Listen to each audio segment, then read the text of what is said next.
E o Flamengo abriu conversas com John Arias. A ideia é convencer o meio atacante colombiano a virar reforço em 2026. Vídeo de hoje do canal do Nicola traz todos os detalhes dessa história e fala também sobre uma treta pesada entre Leila Pereira e um dos conselheiros do Verdão em reunião na noite dessa terça-feira. Existe alguma chance de troca entre Gabigol e Fagner? Quero repercutir também sobre a crise no São Paulo e a tentativa de Júlio Casares de um contragolpe. Para completar, quanto o Cruzeiro economiza com as dispensas de Eduardo e Bolassi?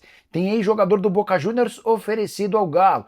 Novidade importante sobre o Vasco na busca por patrocínio master. Isso sem falar nas últimas de mercado, bastidores, finanças e informação exclusiva do Grêmio.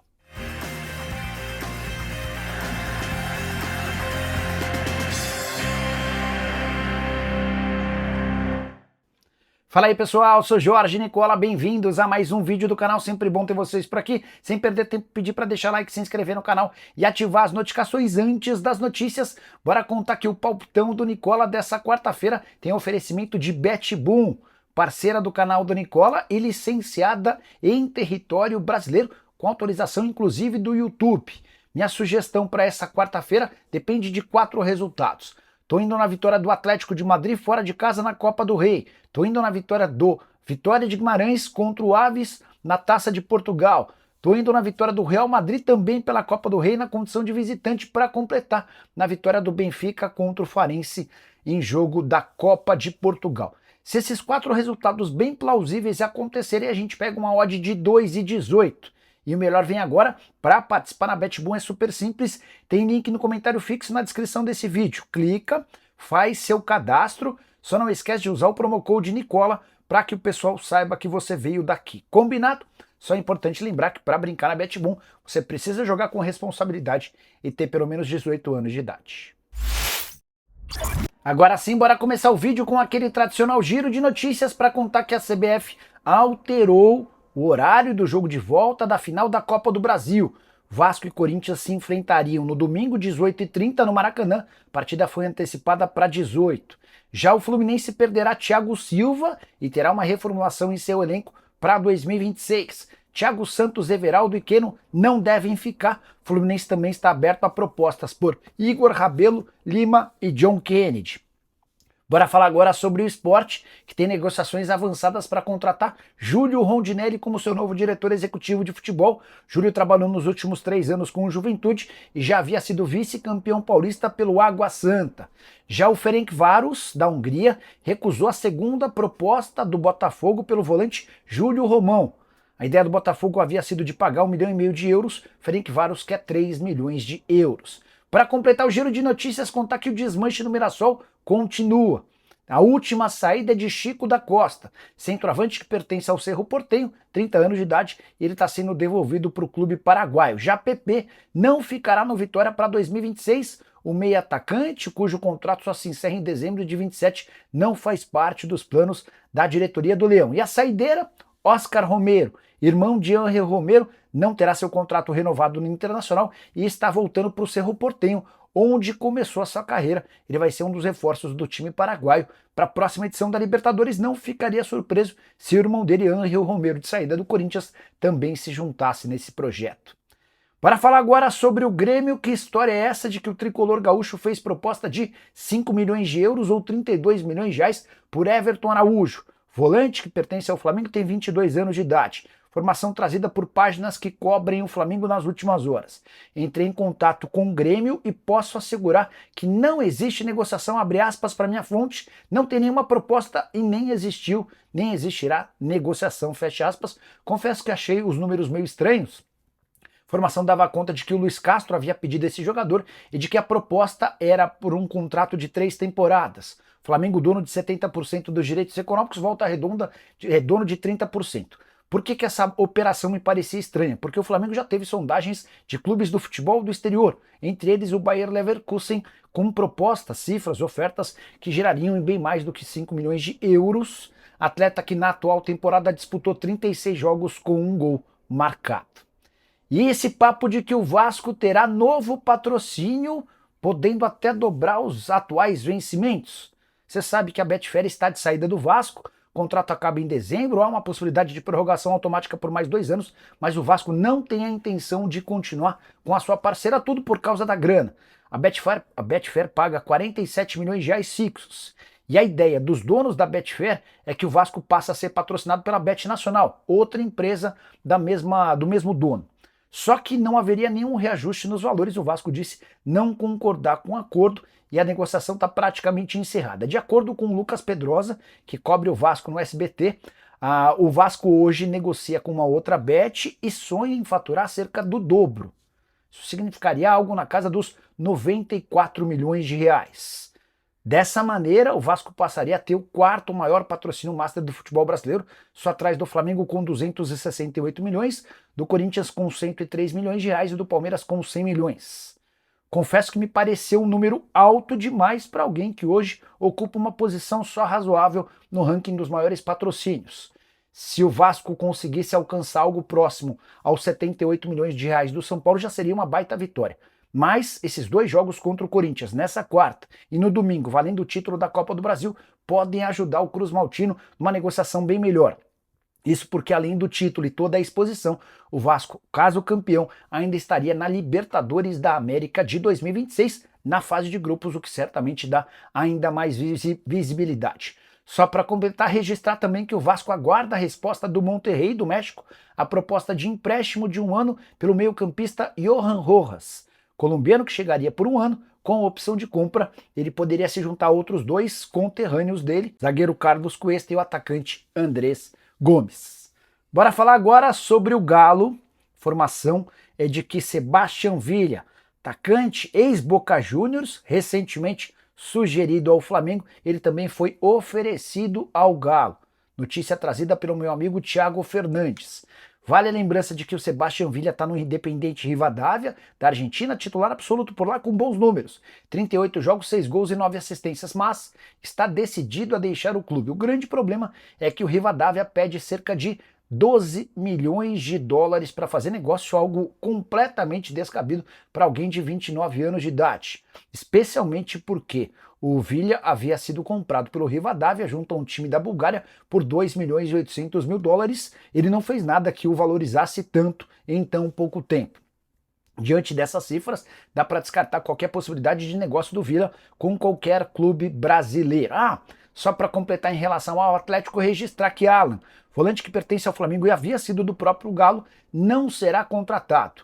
O Atlético tem afirmado que nem Jorge Sampaoli hoje batalha pela recontratação deste jogador. Os alvos do Atlético para a função de volante são, pela ordem, Galarza, jogador argentino do Talleres. O Talleres tem criado dificuldades porque quer garantias bancárias de que o negócio vai sair sem atrasos. Guido Rodrigues, outro volante argentino que pertence ao West Ham, além de Santiago Sousa, esse o mais caro de todos, titular absoluto e capitão do Racing.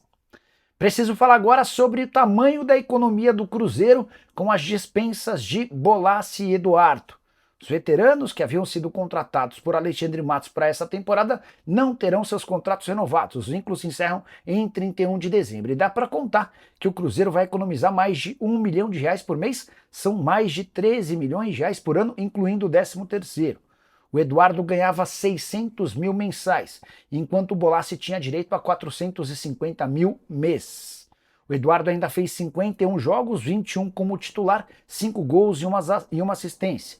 O Bolassi jogou menos, 33 partidas, só 5 como titular ao longo do ano, com 4 gols e 3 assistências. Só para completar, na Argentina, especulação cada vez maior de que o Cruzeiro fez proposta de 3 milhões e meio de dólares para o Huracan por Milivojevic, jogador meio-campista que, segundo o Cruzeiro, não interessa para o próximo ano.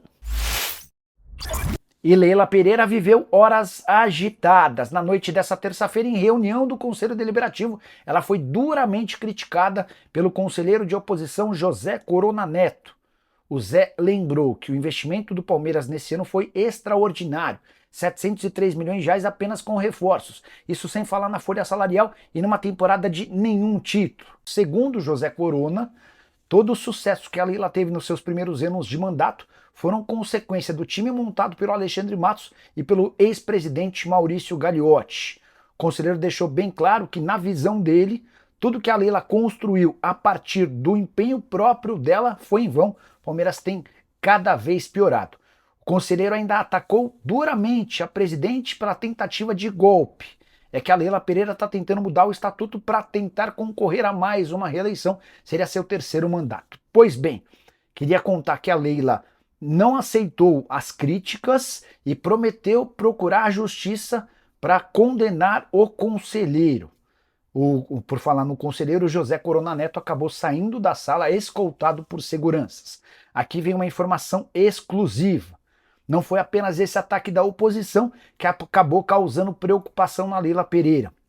Maurício Gagliotti, ex-presidente alviverde e uma das principais lideranças na política do clube, decidiu dar as costas para o atual presidente. Maurício nem compareceu na reunião dessa terça-feira e mais. Faltou a festa de encerramento do ano, promovida por Leila Pereira no último sábado dentro do próprio clube. Além dele, faltaram a festa o presidente do COF, o Carlos Degon, o vice, o Mansur, e o vice do Conselho Deliberativo, o Maurício Camargo. Todos não foram por sugestão do Maurício Gagliotti. E esse esvaziamento da festa só reforça que a Leila tem perdido espaço e força dentro da política do Palmeiras, especialmente por essa obsessão por continuar na presidência do Verdão. Para completar, registrar que, entre outras frases dela no seu discurso no Conselho Deliberativo, ela atacou duramente o time, lembrando que é inadmissível perder pontos por Vitória dentro de casa, que outra coisa que é inaceitável é fazer uma final de Libertadores contra o Flamengo sem finalizar uma vez no gol. E ela fecha o seu discurso lembrando que o continuismo não é um problema, inclusive ela aceita Florentino Pérez, que há bastante tempo é presidente do Real Madrid. Você concorda com a Leila? Já usa o espaço para comentário, registra a sua opinião, beleza? Hora de falar sobre o São Paulo. Júlio Casares tenta um contra-ataque para tirar o São Paulo da crise. Muito criticado, com protestos e até pedidos de impeachment, Júlio reuniu conselheiros da situação, grupo de coalizão, para uma reunião de 3 horas. Nesse debate, os conselheiros exigiram medidas em relação ao último escândalo envolvendo a venda de camarotes de forma clandestina. Eles também lembraram que o Júlio Casares nunca esteve tão enfraquecido politicamente. O que o Júlio fez? Prometeu zero proteção política aos envolvidos e apresentou um documento que pede mudanças no estatuto. São 2 focos principais. O primeiro deles, o fim do Fórum Qualificado para a criação de uma SAF.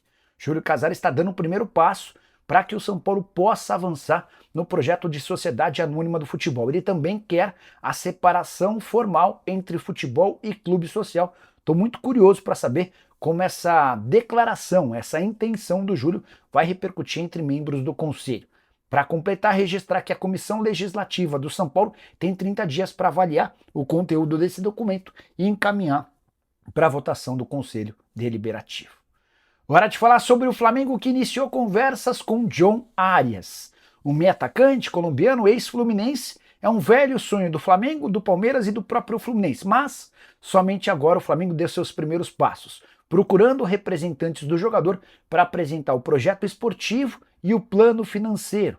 A ideia do Flamengo é contar com Arias a partir de janeiro, se aproveitando da péssima fase dele e do Wolverhampton, que é a lanterna do campeonato inglês e fortíssimo candidato ao rebaixamento. O mais natural é que o Arias só saia do Wolverhampton na metade do ano que vem, ao fim da temporada, com o descenso do seu time. De qualquer forma, o Flamengo já quer estabelecer relações e demonstrar a intenção de fazer do Arias um dos protagonistas do Flamengo a médio e longo prazo. Jogador que desde que trocou o Fluminense pelo Wolverhampton por 17 milhões de euros, esteve em campo em 17 partidas, nenhum gol e nenhuma assistência.